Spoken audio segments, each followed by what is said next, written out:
bom sábado. Você me ajuda com o título da lição e verso, para a gente poder começar? Vamos lá. O Santuário da Nova Aliança. Por isso mesmo, ele é o mediador da nova aliança, a fim de que os que foram chamados recebam a promessa da herança eterna. Vamos para algumas questões importantes na sequência do que a gente vem estudando. Então, quando a gente olha a história da aliança, e a gente vem olhando isso desde o início do trimestre, há uma referência interessante que aparece aqui, há uma abordagem interessante que a gente tem nesse modelo. E essa abordagem é de que em todos os períodos da aliança, em todos os formatos que essa aliança vai tendo ao longo do tempo, a gente sempre vê duas coisas marcantes no processo: o afastamento do ser humano de Deus, pela intercorrência do pecado e pela insistência do pecado, e a aproximação de Deus desse ser humano na tentativa do resgate, na tentativa da recuperação, na tentativa de salvação desse ser humano que se distanciou de Deus. Esse é um ponto contínuo na história da aliança, em qualquer das suas fases, desde o Gênesis até o fim da história no livro de Apocalipse. Uma outra coisa interessante nesse processo de Deus se aproximar do ser humano na tentativa ou na ansiedade de salvá-lo, essa aproximação de Deus ela vai mudando de circunstâncias em função do efeito do pecado na natureza humana. Se a gente observa o início da história, a aproximação de Deus para com o ser humano ela se dá em caráter pessoal. Deus vem ao Éden, chama Adão e Eva e conversa com eles naquele processo inicial da história do pecado e anuncia o que vai acontecer daí para frente na história. Se você vira a página, logo após a saída do Éden, você vai perceber que o relacionamento de Deus com o ser humano continua em nível pessoal, embora não necessariamente visível, ou seja, Deus vindo à Terra para conversar com o ser humano de forma presencial ou pessoal direta, mas pelo menos audível em Deus conversando com o ser humano. E você já vê isso logo na página 4 da Bíblia, quando Caim mata Abel e Deus vem em direção a Caim e conversa com ele. Essa aproximação de Deus em caráter direto, ela vai persistir em todo o contexto do Velho Testamento, ou na maior parte dele. E você vai ver Deus no acesso direto aos patriarcas, no acesso direto aos seus filhos, durante todo esse percurso da fase 1 do Velho Testamento. De repente chega um momento específico na história em que Deus resgata o seu povo, o povo de Israel, e retira Israel da escravidão do Egito para cumprir uma promessa que pessoalmente ele havia feito a Abraão, e a gente viu isso quando estudamos a aliança na perspectiva de Deus e Abraão. A aliança feita com Abraão de que nele serão benditas todas as famílias da terra e que ele seria pai de uma grande nação. Para cumprir essa promessa, Deus vai ao Egito e tira o seu povo de lá, que vivia nessas circunstâncias de escravidão, e leva para Canaã. No percurso da saída do Egito para Canaã, Deus dá uma instrução ao povo. A instrução de que Deus queria morar, uma informação, inclusive, de que Deus queria morar com eles, habitar no meio deles, e pede para que esse povo construa um lugar, construa uma casa, construa um tabernáculo, onde Deus vai poder morar com Israel e caminhar entre eles. Essa é a história inicial dessa figura presente na Bíblia, que é a figura do templo, ou a figura do tabernáculo, a figura do santuário. Portanto, quando a lição propõe um estudo sobre essa figura do santuário e coloca isso dentro de uma perspectiva, o santuário na nova aliança, ou o santuário da nova aliança, isso conecta a figura antiga do santuário, presente em Israel, as motivações desse santuário presente em Israel, com a aliança persistente com Israel. E, de alguma maneira, a lição nos provoca a olhar o que acontece com essa figura do santuário, uma vez que a aliança mudou. A gente estudou na semana passada e verificou na semana passada os aspectos que envolvem isso que é chamado de a nova aliança. E uma das coisas que a gente percebeu é que, de novo, nesta aliança só existe uma coisa: o fato de que houve uma rejeição de um povo, o povo de Deus, ao propósito da primeira aliança e eles quebram o pacto unilateralmente com Deus. Deus, por sua vez, não aceitando que esse pacto seja quebrado, chama de novo as pessoas, chama de novo o ser humano e estabelece novamente com eles um pacto. E, portanto, a aliança não é a novidade é o povo. Os propósitos da aliança e as circunstâncias gerais da aliança não são a novidade. A novidade é quem foi chamado. Na primeira circunstância da aliança, quem foi chamado eram os descendentes diretos de Abraão para uma missão: serem o povo de Deus, a nação visível de Deus na terra, atraindo todos os povos da terra para si. E em função dessa atração, levariam a bênção de Deus ao mundo inteiro. O que mudou na aliança é que houve uma inversão disso.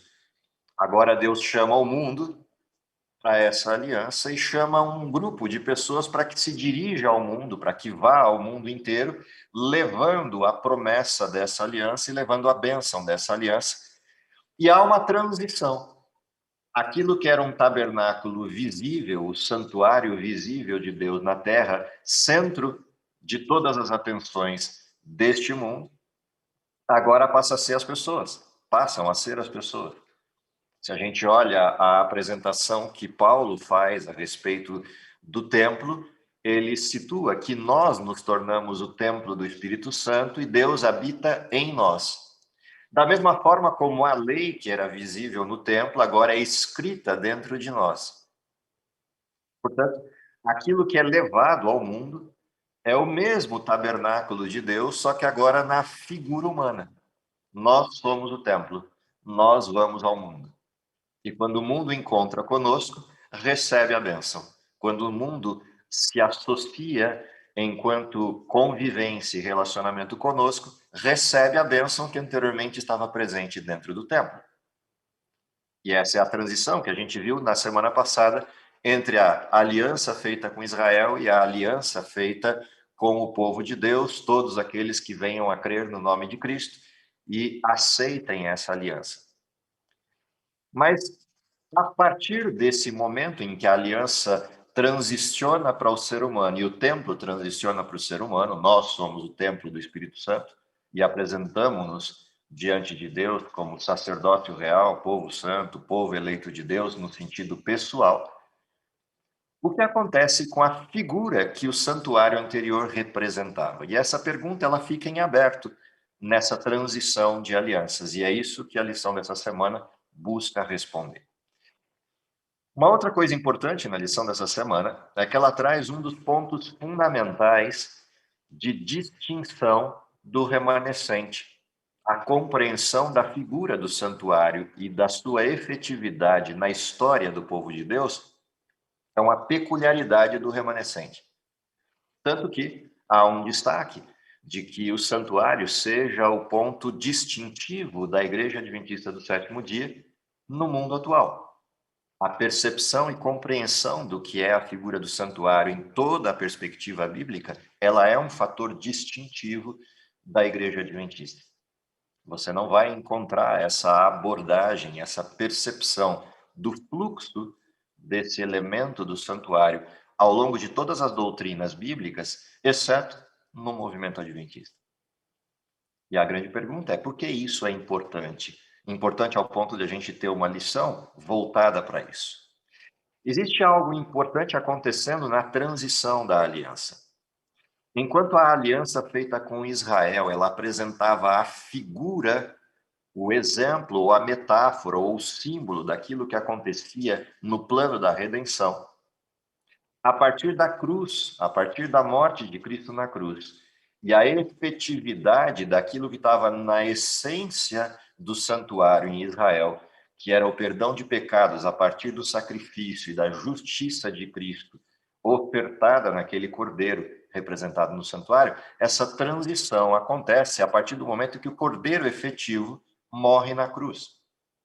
E a morte desse cordeiro efetivo leva a uma nova circunstância do serviço do santuário.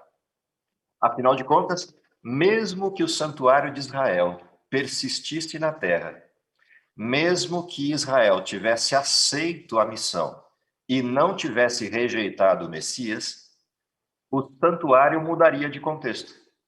Não haveriam mais sacrifícios feitos no santuário, embora pudesse continuar existindo o templo. Afinal de contas, o cordeiro verdadeiro morreu e não há mais necessidade de um sacrifício de um cordeirinho para o efeito curativo daquilo que é a culpa do pecado. Cristo já seria cordeiro suficiente. Portanto, a cerimônia do santuário teria modificações, sofreria alterações. Mas com a rejeição de Israel ao Messias, o próprio santuário perdeu o efeito.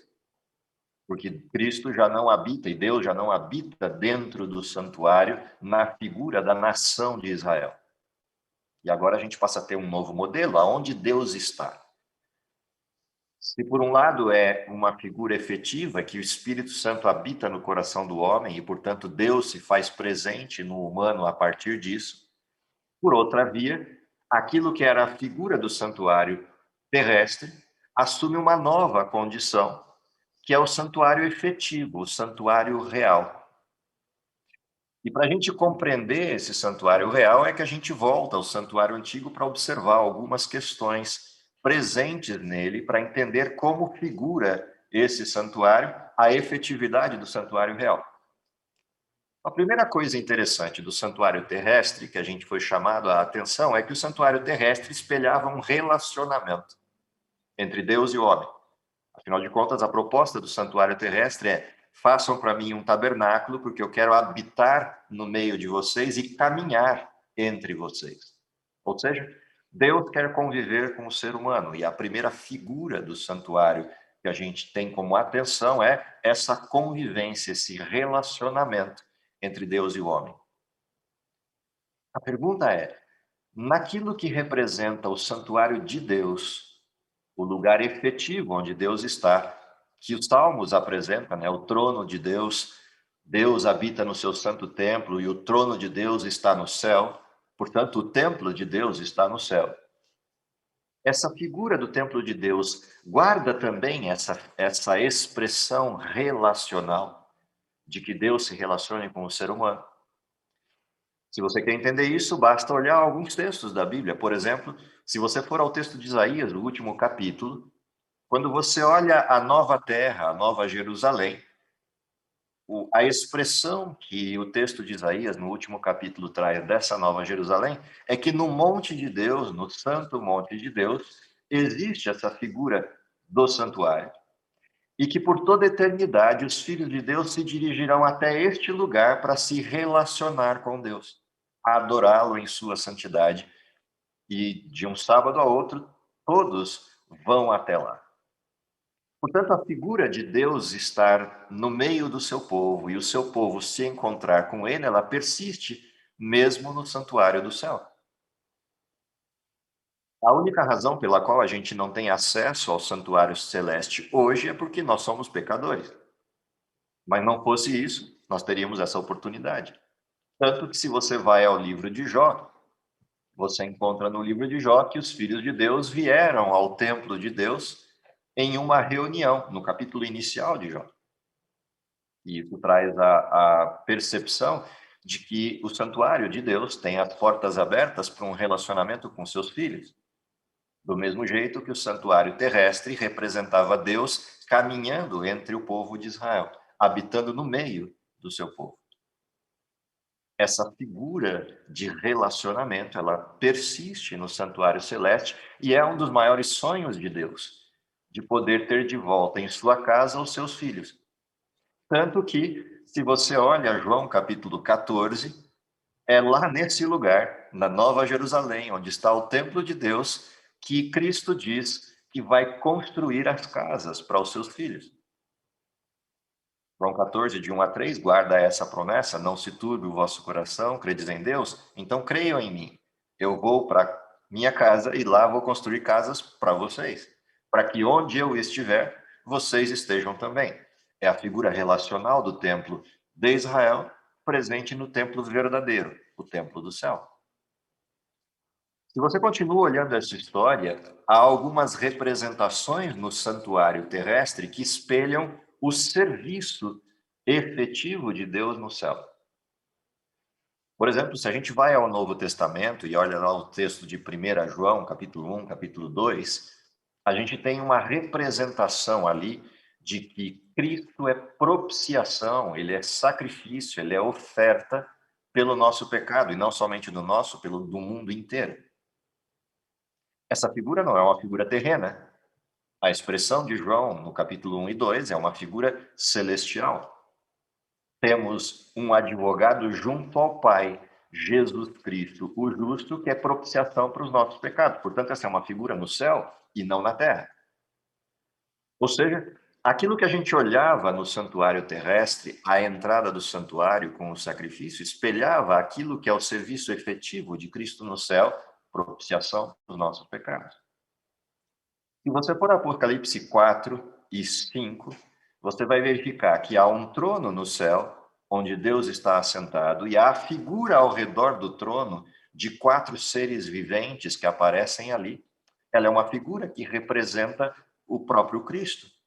O leão, aquele que tem a figura de um homem, a figura de um touro, a figura de uma águia. Mas a principal figura que aparece, que não está representada nos 4 seres viventes, é a que está no capítulo 5 de Apocalipse, quando ao lado do trono aparece aquele que é um cordeiro tal qual sido morto, o leão da tribo de Judá. Essa figura do cordeiro tal qual sido morto é retirada do santuário terrestre para dentro do santuário celestial. E é interessante porque o altar do sacrifício está na terra, mas o cordeiro do sacrifício está no céu. Cristo vem ao mundo e morre na cruz, o altar do sacrifício terreno, mas ele volta ao céu e está à direita do Pai e lá intercede por todos os seus filhos como cordeiro permanente, como sacrifício perpétuo, ou como diz Daniel, o contínuo do sacrifício. E a estrutura do santuário celeste, ela começa a costurar no fenômeno bíblico aquilo que de mais importante para nós, no século XXI, existe na Bíblia, que são as profecias. Portanto, observar essa questão do significado do sacrifício no santuário terrestre e como isso é costurado a partir das profecias bíblicas com o santuário celeste, é o que nos dá a percepção, vivendo hoje, no século XXI, de que nós fomos incluídos nessa aliança de forma plena. Ou seja, a aliança feita com Israel não ficou restrita a Israel. O sacrifício do cordeirinho à entrada do templo não ficou restrito ao serviço e o ritual do santuário terrestre. Uma vez efetivado esse sacrifício na cruz, nós fomos incluídos nessa aliança e o mundo inteiro junto, como parte da intercessão do Cristo. E agora, toda vez que eu observo Cristo no santuário do céu, eu tenho a percepção de que esse sacrifício é perpétuo e eu estou imbuído dessa mesma graça, eu participo dessa mesma misericórdia de Deus.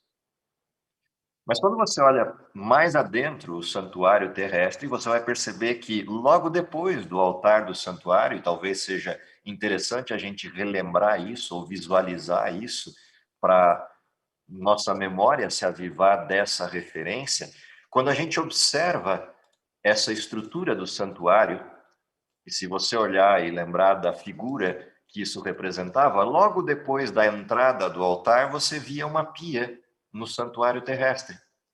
E essa pia presente no santuário terrestre traz para a gente uma outra referência interessante, ou seja, o sacrifício feito pelo Cordeiro nos dá a possibilidade da purificação e o contato com Deus de forma genuína, de forma plena.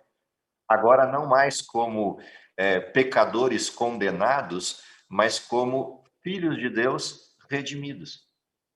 E essa segunda figura do santuário, que é esse lavatório onde o sacerdote se lavava, nos dá essa possibilidade de entender a aceitação de Deus e a purificação que o sacrifício fez conosco.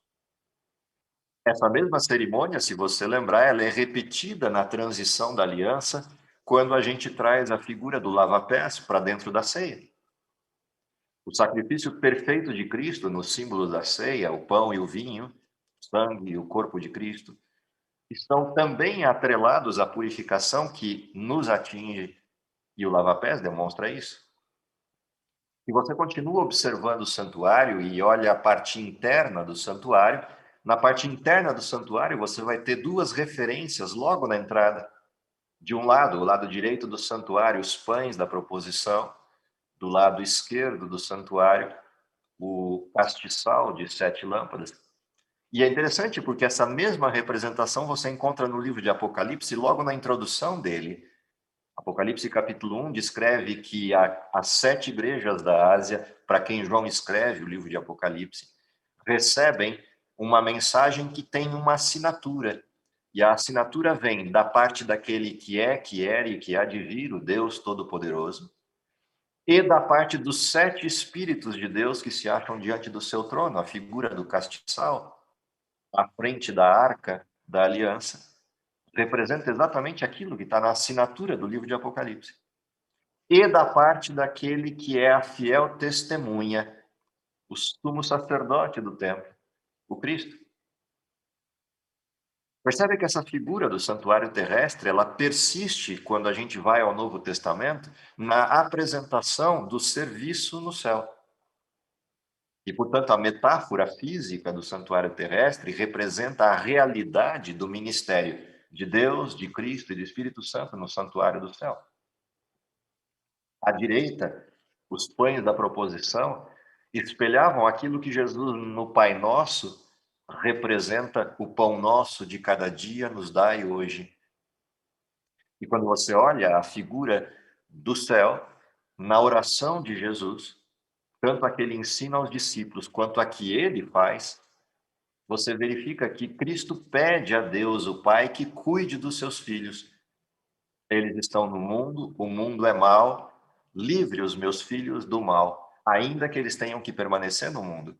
Essa figura da manutenção espelhada nos pães da proposição está presente na oração de Jesus, na oração sacerdotal, no capítulo 17 de João, está presente em Mateus capítulo 6, na oração do Pai Nosso, o pão nosso de cada dia nos dai hoje, está presente no relacionamento de Deus com o seu povo, mantendo a integridade do seu povo. E isso, para nós, no século XXI, é uma mensagem de segurança de que, mesmo vivendo tão distante da figura original do santuário, o santuário celeste nos atinge com a mesma graça, com a mesma manutenção e com o mesmo cuidado. Se você continuava o santuário terrestre, você ia perceber logo na entrada do divisor do santuário, a cortina do templo, um altar de incenso. E é interessante que essa figura do queimar do incenso está presente não só no santuário terreno, mas essa também está presente no santuário celestial. Afinal de contas, quando você olha o capítulo 16 de Apocalipse e o capítulo 15 e 16 juntos, você vê a figura de um incensário sendo jogado no santuário celeste e o santuário se enche de fumaça. Também você vê a figura do santuário celeste espelhada na representação de Apocalipse, como a oração e o clamor dos justos que pagaram com a vida como mártires na terra, clamando debaixo do altar de Deus, pedindo por justiça. E nessa metáfora, que é apresentada lá nos capítulos iniciais do livro de Apocalipse, do altar de Deus e dos justos clamando por justiça, vem a resposta do santuário. Aguardem mais um pouco, que daqui a pouco eu farei justiça sobre vocês. É necessário que a medida daqueles que ainda precisam morrer pelo Evangelho atinja o seu limite, e então eu virei para levantar a voz em justiça a todos vocês. Essa expressão do livro de Apocalipse está presente na figura do santuário, na referência do dia da expiação, que é quando Deus faz justiça em Israel. Durante todos os dias no templo, o sacrifício era feito no altar do sacrifício, representando a graça que cobria os pecados em justificação ao povo de Deus, a substituição que vocês estudaram na lição da semana.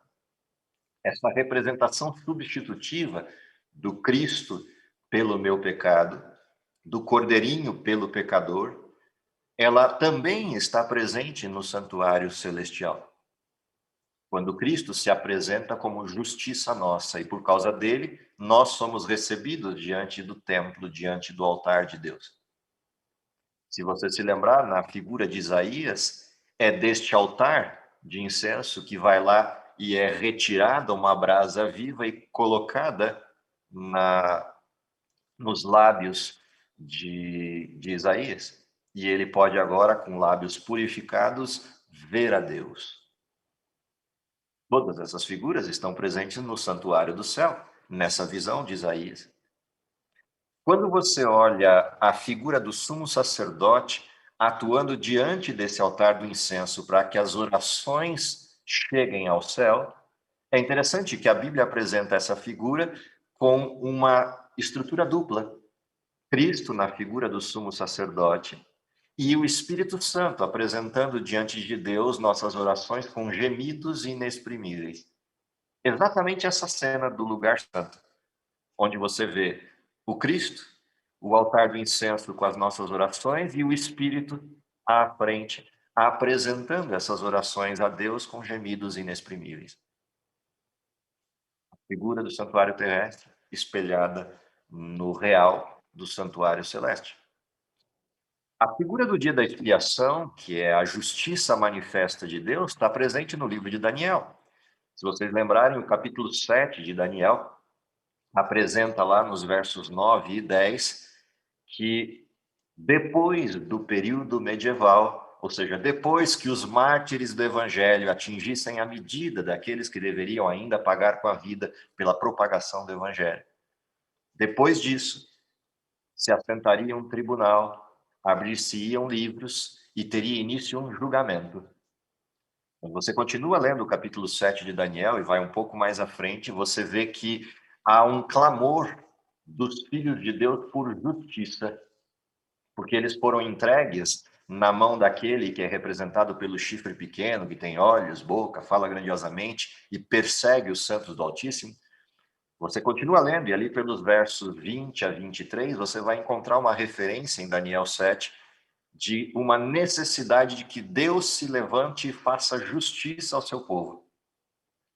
E ele julgue aqueles que estão sendo falsamente acusados de hereges e mortos em fogueiras, mortos afogados, mortos por tortura.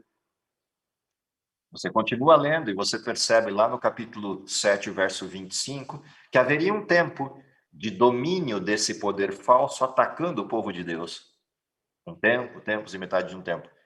E no verso 26 e 27, você vai encontrar a manifestação da justiça. Depois dessas coisas, Deus fará juízo ao seu povo, ou Deus fará justiça ao seu povo, ou Deus instalará um tribunal e fará justiça ao seu povo.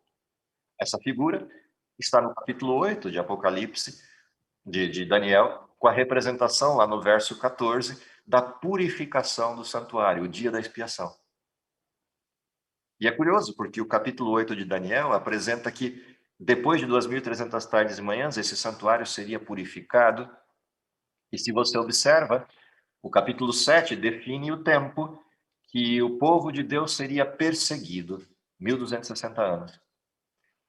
Em 1798, essa perseguição termina. E aí Daniel diz, depois disso, Deus instalará um tribunal e fará justiça ao seu povo. O capítulo 8 diz quando essa justiça começa. Ao dizer que depois de 2.300 tardes e manhãs o santuário seria purificado, ele estabelece o marco em 1844, quando o juízo começa, a expiação de Deus. E aí a grande pergunta é, não existe mais santuário na terra? Aonde o dia da expiação previsto por Daniel deve acontecer? Hebreus capítulo 8 e capítulo 9 descreve aonde essa cena se passa. Cristo adentrou a um santuário como sumo sacerdote. A figura do sumo sacerdote só existe no dia da expiação. Ele adentra um santuário que não foi feito por mãos humanas, mas foi feito por Deus. Aonde fica esse santuário? Salmos responde, no céu. Hebreus responde, no céu. Apocalipse responde, no céu. Portanto, Cristo adentra o santuário com as vestes de sumo sacerdote para fazer justiça ao seu povo, como Daniel havia apontado. E aqui, na transição da nova aliança, pós-rejeição do Messias, esse Cristo assume uma nova figura. E é interessante porque essa figura também é dupla. Ele tem tanto as vestes de sumo sacerdote, quando ele faz justiça ao seu povo, a partir de 1844, como ele também tem as vestes do sacerdote, porque a mediação de Cristo não parou. Ou seja, a figura de Jesus, ela tem duas apresentações. Uma que é essa do sumo sacerdote, mas Cristo também tem a veste do sacerdote, a veste branca do sacerdote. Porque no texto de 1 João, Cristo continua fazendo intercessão. Ao mesmo tempo que, a partir de 1844, ele inicia a justiça, o julgamento, durante todo o período pós a cruz, Cristo continua fazendo intercessão. Temos um advogado junto ao Pai, Jesus Cristo justo, mas também temos um mediador, Cristo, justiça nossa. Ou seja, a expressão desse santuário do céu que traz a figura de Jesus como sumo sacerdote, também deve ser lembrado como a figura de Jesus como sacerdote. A gente não pode perder essa perspectiva. E é por isso que na representação da ceia, a gente continua tendo essa expressão da intercessão de Jesus. O que é interessante nessa analogia entre o santuário terrestre e o santuário celeste é que nós vivemos na realidade do santuário celeste. Mas a gente só entende o que é essa realidade quando a gente volta ao santuário terrestre e verifica os seus símbolos, verifica o que ele significava, verifica o que cada uma daquelas coisas que estavam presentes no cerimonial do santuário estão reproduzidas na forma real no santuário celeste. Mas qual é a grande notícia para a gente de saber que existe um santuário no céu? A primeira grande notícia é saber que a intercessão não é feita só para um povo, mas é feita para todos aqueles que aceitam Cristo como seu salvador pessoal. Essa é a primeira referência. A segunda referência é entender que Deus sempre manteve o relacionamento com o seu povo e Deus sempre teve na terra um povo que representava a sua missão. Essa é a segunda mensagem que vem da percepção correta do santuário. No tempo de Israel, o santuário era o atrator para todos os povos da terra virem a Israel e encontrarem Deus. Na figura do santuário celeste, ele é o nosso atrator e a demonstração de que Deus continua intercedendo por seu povo e continua mantendo um povo na terra que lhe represente. E é interessante que ele traz essa figura do santuário celestial para dentro do ser humano. Eu habitarei em vocês, para que um dia eu possa habitar com vocês. E essa é uma transição muito importante no Evangelho. Se o Romanos apresenta para a gente que Deus habita em nós, Apocalipse apresenta a mensagem última, nos 2 últimos capítulos de Apocalipse, que Deus quer habitar conosco, não em nós. Mas como hoje é impossível habitar conosco, ele habita em nós, na figura do Espírito Santo. Se nós entendemos isso, e o nosso relacionamento com Deus é a expectativa do encontro definitivo com Ele, o olhar para o santuário celestial é a percepção de que lá é o lugar em que Deus quer habitar conosco. E nós poderemos vê-lo face a face, não por espelho. Isso também está presente nessa figura do santuário.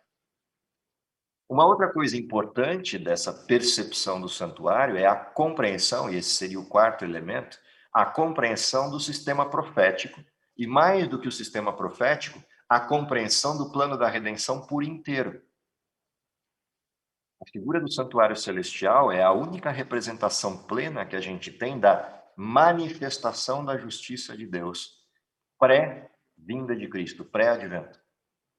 Ou seja, quando lá no texto de Daniel 7, de Daniel 8, a esse pedido, quando Deus fará justiça, e a resposta de Deus eu me levantarei para fazer justiça ao meu povo, depois de 2.300 tardes e manhãs. E quando você vai a Daniel 12, e na introdução de Daniel 12 você vê lá, e depois dessas coisas, Miguel se levantará em defesa do seu povo. E passado esse processo da defesa, passado esse processo da vindicação, passado esse juízo, chamado por alguns de investigativo, eu particularmente prefiro o termo vindicação, de Deus fazendo justiça ao seu povo, dizendo: esses são meus, estão inscritos no meu livro e são salvos, foram justificados. Quando passa isso, Deus sai do santuário, figura do Apocalipse, capítulo 16, e ele vem buscar o seu povo. Portanto, estudar a história do santuário na sua versão israelita e na sua versão celestial na apresentação de Hebreus, é a gente compreender o fluxo profético de que estamos vivendo hoje, século 21, o tempo da expiação, que desde 1844 está instalado como um tribunal no céu e os livros abertos, vindicando o povo de Deus. Ou seja, é Deus dizendo para o universo inteiro que Satanás está errado ao nos acusar. Que ao Satanás dizer que nós estamos condenados, existe um Deus que sai à frente do trono e diz: eles estão salvos. Nós estamos vivendo isso agora. Diferente de muitas mensagens que eram pregadas no meu tempo de infância, por incompreensão até da questão do santuário, olha, cuidado, pode ser que o seu nome esteja passando no céu exatamente nesse momento e você vai ser condenado. A visão do santuário, da forma correta, na expressão de Hebreus, é alegria, júbilo e festa, porque teu nome pode estar passando nesse momento no santuário e tem um Deus dizendo: você está salvo, você é meu filho, e eu vindico como meu, e separo como meu, porque está no meu livro. E quando Deus terminar esse processo de separar seus filhos, selar seu povo, ele virá para buscá-los. Essa é a mensagem do santuário celeste, não do santuário terrestre. A mensagem do santuário terrestre ilustrava isso, mas a mensagem do santuário celeste torna isso realidade. A figura do altar no santuário terrestre trazia uma esperança de que um dia o Messias viria e morreria por seu povo. Mas a figura do santuário celeste apresenta um cordeiro tal qual sido morto, com a certeza de que ele cumpriu a promessa. Portanto, é quando observamos o santuário do céu e quando a gente é chamado em Hebreus, capítulo 4, capítulo 8 e 9, a adentrar esse santuário e a entrar no descanso de Deus. Essa figura que está ali, que é a figura do sábado, em que somos convocados a entrar no descanso de Deus e no descanso eterno de Deus, é um convite que Deus nos faz para cruzar as portas do santuário celeste e ver Deus face a face. E esta é a representação deste santuário. Numa expressão de uma frase que o pastor Tim gosta de usar, quando ele fala dessa questão do santuário celestial e do santuário terrestre e a percepção desse fluxo contínuo do santuário perfazendo toda a mensagem bíblica, ele gosta de dizer assim: o santuário não é uma doutrina, ele é mais uma plataforma sobre a qual convergem todas as doutrinas. Ou seja, quando a gente olha a figura do santuário, seja o terrestre ou o celeste, todas as doutrinas bíblicas estão presentes ali. A salvação, a conduta humana, o processo da justiça, a lei de Deus, a graça, todos os elementos das doutrinas que conhecemos na Bíblia passam por essa figura do santuário. Ou seja, olhar para o santuário é entender todo o desenho bíblico. Daí a importância dessa apresentação, desde o início da plataforma bíblica lá em Israel até o fim dela em Apocalipse. Houve um momento nessa figura, e há um hiato nessa apresentação, que é o momento estruturado do Éden até a eleição de Abraão, em que a representação de Deus é feita de maneira direta, num contato direto com o seu povo. Mas a partir do momento que Deus chega ao ápice do seu plano e vem pessoalmente habitar entre o seu povo, desse momento em diante se estabelece uma figura que perpassa a Bíblia inteira. Ou seja, a partir de Êxodo até Apocalipse, toda a representação bíblica passa pelo santuário. Toda ela. Não há um momento na Bíblia que você leia textos relativos a Deus e o relacionamento com o seu povo que você não veja essa figura do templo, a figura do santuário, a figura do sacerdócio, a figura do sacrifício de Cristo. O único momento em que você não vai ver o santuário é o livro de Gênesis. Êxodo, a partir do capítulo 16, daí para frente, toda a representação se passa por essa história do santuário. Daí a importância desse estudo para este tempo em que vivemos. A grande questão é por quê? Qual é a razão pela qual Satanás ataca essa plataforma, ataca essa mensagem, ataca essa história, desvirtuando esse modelo? Qual é a intenção dele? A primeira grande intenção de Satanás está representada no texto que o acusa na Bíblia. Estrela da alva, foste trazida à terra. Quando essa representação aparece, há a causa de tudo isso. Disseste no teu coração, subirei às mais altas nuvens, serei semelhante ao Altíssimo. Qual é a razão pela qual Satanás tem esse ataque tão frontal à figura do santuário, ao sacerdócio de Cristo, ao sumo sacerdócio de Cristo e ao trono de Deus? A resposta é simples. Ele queria estar lá. Ele queria tirar Deus do trono e ocupar o seu lugar. Quando Satanás faz esse ataque, o alvo está na adoração a Deus. Satanás tira a legitimidade de Deus em ser adorado e coloca outras coisas no lugar. Ele tira a santidade de Deus no seu santuário e coloca um nivelamento entre Deus e o homem, numa proposta de um relacionamento mediocrizado dessa estrutura da salvação. Quando ele desvirtua o sacrifício de Cristo e coloca uma distância entre Deus e o homem, ele quebra a figura relacional do templo. E isso a gente vê na Idade Média. Aquelas igrejas com tetos enormes, com abóboras acima, e que tornavam o crente diminuído a ponto de que você dificilmente consegue entrar num templo medieval e fazer barulho lá dentro, mesmo você não sendo da mesma religião. A sensação que você tem ao adentrar aquele lugar é uma sensação de distanciamento e de diminuição, porque Satanás tem essa intenção. Por razões óbvias, o templo era a manifestação do relacionamento de Deus e seu povo.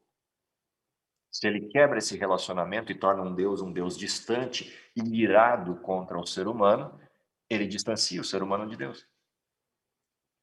Por sua vez, quando ele percebe que esse modelo do distanciamento não deu certo, ele inverte o modelo. E ele quebra completamente a figura do templo, desce Deus ao nível humano e torna Deus igual ao homem. E Deus, embora tenha se feito igual ao homem, porque o texto bíblico diz que ele é plenamente homem, mesmo sendo plenamente Deus, Satanás pega exatamente essa figura e desvirtua. E agora elimina por completo a visão do santuário e nivela Deus ao homem. E eu passo a tratar Deus como meu colega de classe, passo a tratar Deus como meu amigo de esquina, passo a tratar Deus como o cara lá de cima ou coisas dessa natureza. E aquilo que era a santidade de Deus presente no templo, ao mesmo tempo que um Deus relacional que me recebia no templo face a face, agora se torna um Deus nivelado e manipulado pelo ser humano. E eu passo a ditar as regras. Não há mais a lei de Deus, não há mais a santidade de Deus, não há mais os critérios de Deus. Eu é quem dito as normas. Afinal de contas, esse Deus é tão gracioso que aceita a minha vida de qualquer jeito.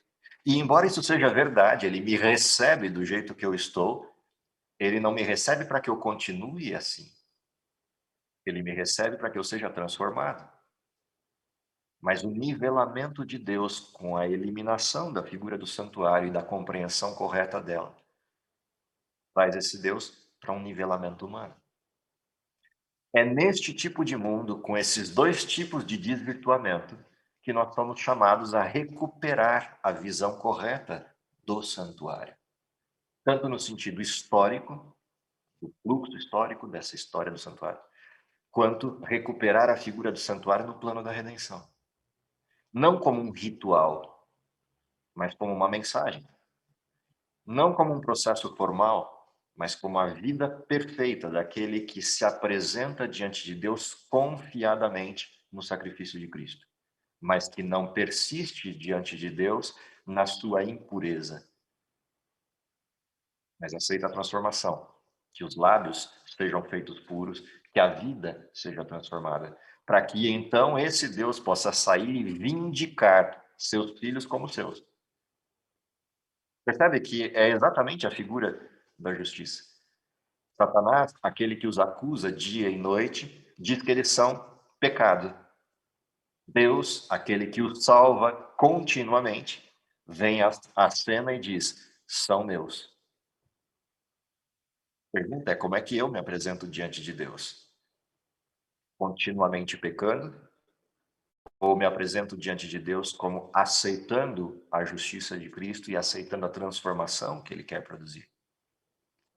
Como último elemento, essa figura do santuário também traz uma referência que está presente tanto em Eclesiastes quanto está presente no Novo Testamento em Paulo ou em Apocalipse, a de que a justiça ela é feita mediante uma referência e um critério, a lei de Deus.